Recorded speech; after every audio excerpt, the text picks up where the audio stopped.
Trubor nakaslem jong unongsan hima. Hadin bakatanat pulit kejela haka karlai terik unai weng arajar arpo kalapan bena bagi nongnya arsyaka lani ki tuk-tuk bat ki nongsyong ki de benkup ya ka helmet bat ia kani an sedang benpentrai kam nadu ka si terik unok pra arajar arpo unang sanyi mau layo benya keren bat katu kaningut ki nongnya arsyaka ki balapan pau bakani ka jingle jong katanat pulit bakani ka jingbetha jong katanat pulit kalong ka badai ka jingkup helmet jong baro arngut kanlong kababha namar dagajing pendon kam helmet kan yada ladajia kanu kajing atukhu kali ka long ka bas mutunat ken namar ba kalong kasif namta jongi ki nongnya asaka kan hamtam ki basong nadin umde tang mangi ki banyak bangindeng namar ngim la biang teng kajing yamare asurok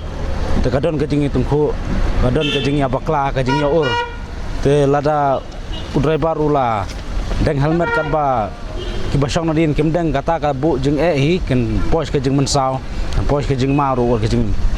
re nam ta ka kli hi kalau long safe ni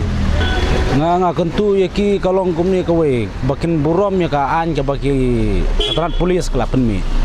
bakin but renti ya ka ta ka an ka baki kelapen mi nam ta ban ya deng lani ban kup arli ki helmet basong madin bat banak maru kumju bat kawiru kalong ba ngimde bannya abanya asa ka ngimde bangen nyamare palan ane ban penher plat nomor kani ke jing penheru kade kani ka ba bunsin ke jujai ke jingjai ke basnosi la kata senam labun teli senam nganya aban indrai ngam pejuja kum kita ke jingja nomor nginya ata kalunti ata kadur ke bangin long safe kan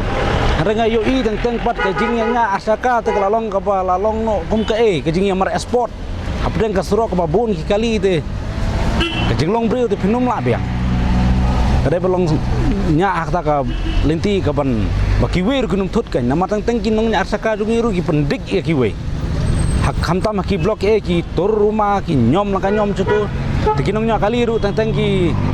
kadon ni jis modom nga tharai te teng ki pen blok kai ni kumtai namar ju yos ngawi na kapor nya kali ki ju ongi kinong nya bai ki lalong lulia sebab palan lem kinong nya skuti nong nya bai kumtai. Yeah, it's a very good initiative, and it should have been implemented long ago only. But still, still it's okay for the better road safety and all. We feel very safe now. Whenever the pillion rider is riding, then even the pillion riders they feel safe. But yeah, it's a very good initiative, and this must be followed not only for this day or for coming few months. It should go on. With concern with the security of the pillion riders,